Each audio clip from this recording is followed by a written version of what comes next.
Koneksi antar materi pengambilan keputusan sebagai pemimpin pembelajaran. Sebagai seorang pendidik yang bekerja di institusi pendidikan, terkadang mengharuskan kita membuat suatu keputusan akan situasi yang terjadi.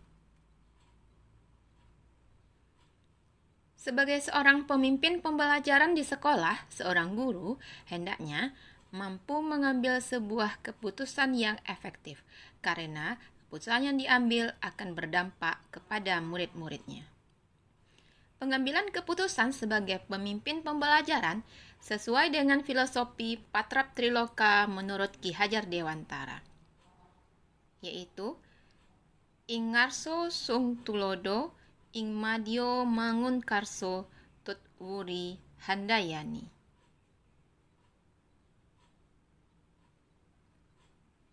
Ing ngarso sung tulodo artinya di depan memberi teladan. Maksudnya adalah apapun keputusan yang diambil oleh seorang guru akan menjadi teladan bagi murid-muridnya. Ing madyo mangun karso artinya di tengah memberi semangat atau karso. Maksudnya adalah keputusan yang diambil oleh seorang guru di dalam pembelajaran akan mampu membangkitkan semangat murid, serta keputusan yang diambil tersebut selalu mendukung perkembangan murid sesuai bakat dan minat mereka.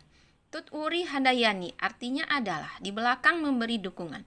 Hal ini bermakna bahwa segala keputusan yang diambil oleh seorang guru hendaknya dapat memberikan dukungan positif kepada murid-muridnya, sehingga dukungan yang diberikan akan menuntun tumbuhnya kekuatan kodrat anak dan memperbaiki laku mereka. Nilai-nilai yang tertanam dalam diri kita akan berpengaruh terhadap pengambilan suatu keputusan, karena sebuah keputusan yang kita ambil tak ubahnya merefleksikan nilai-nilai yang dijunjung dalam diri kita. Begitupun seorang guru, keputusan yang diambilnya merupakan cerminan dan pemikiran diri, yang mana keputusan tersebut akan menjadi rujukan bagi semua warga sekolah. Untuk itu, dalam menghadapi situasi pengambilan keputusan yang banyak mengandung dilema secara etika, di mana keduanya sama-sama benar, maka hendaknya seorang guru selalu mempertimbangkan prinsip moral, nilai-nilai kebajikan, kepentingan murid, dan rasa tanggung jawab.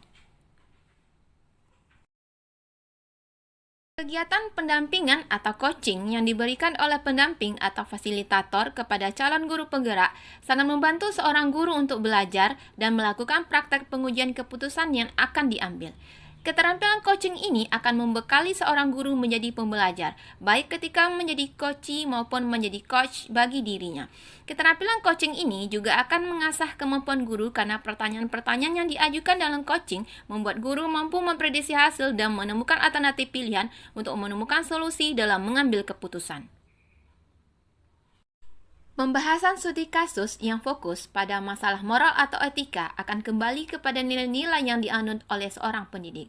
Untuk itu, dengan menguasai teknik keterampilan sosial emosional merupakan solusi terbaik dalam pengambilan keputusan yang bertanggung jawab sebagai pemimpin pembelajaran. Proses pengambilan keputusan juga membutuhkan keberanian dan kepercayaan diri untuk menghadapi konsekuensi dan implikasi dari keputusan yang kita ambil, karena tidak ada keputusan yang bisa sepenuhnya mengakomodir seluruh kepentingan para pemangku kepentingan.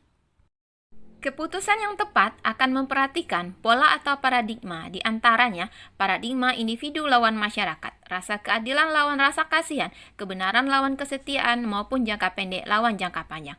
Paradigma ini akan menjadi prinsip landasan berpikir dalam 3 cara pengambilan keputusan. Apakah pengambilan keputusan yang berbasis peraturan, berbasis hasil akhir, ataupun berbasis rasa peduli. Paradigma dan prinsip pengambilan keputusan ini juga sebaiknya diujikan dalam 9 langkah pengambilan keputusan. Adapun 9 langkah pengujian pengambilan keputusan yaitu: pertama, mengenali bahwa ada nilai-nilai yang saling bertentangan dalam situasi ini. Kedua, menentukan siapa yang terlibat dalam situasi ini.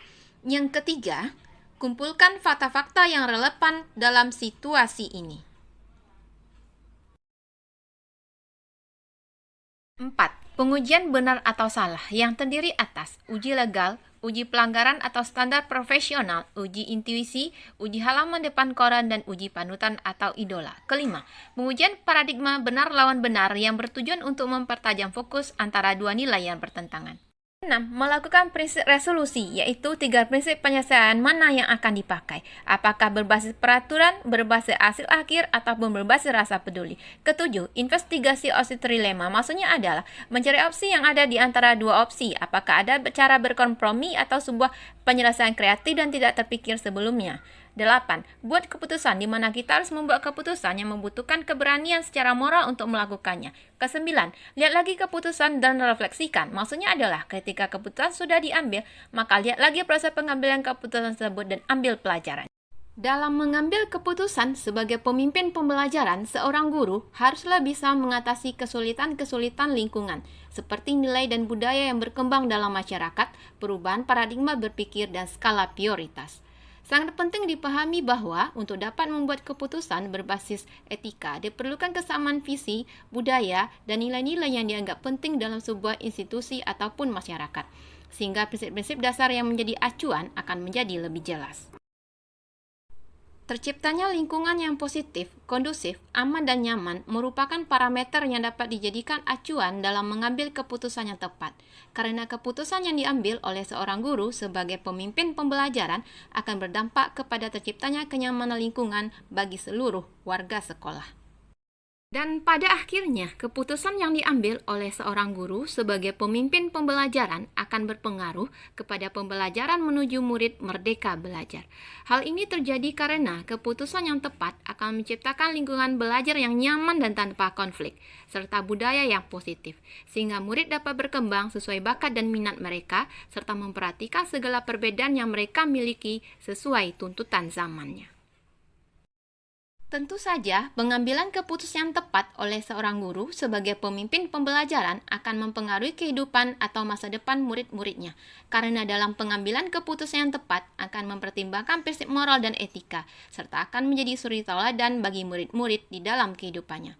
Pepatah mengatakan bahwa mengajarkan anak menghitung itu baik, namun mengajarkan mereka apa yang berharga dan utama adalah yang terbaik. Keteladanan seorang guru dalam pengambilan keputusan yang dilema dengan mempertimbangkan prinsip moral akan menuntun seorang murid berbudi pekerti luhur yang nantinya diharapkan menjadi sebuah budaya yang positif yang akan diwariskan kepada generasi selanjutnya. Kesimpulan. Sebagai pemimpin pembelajaran, seorang guru hendaknya mampu mengambil keputusan yang tepat walaupun dihadapkan kepada situasi yang dilema secara etika.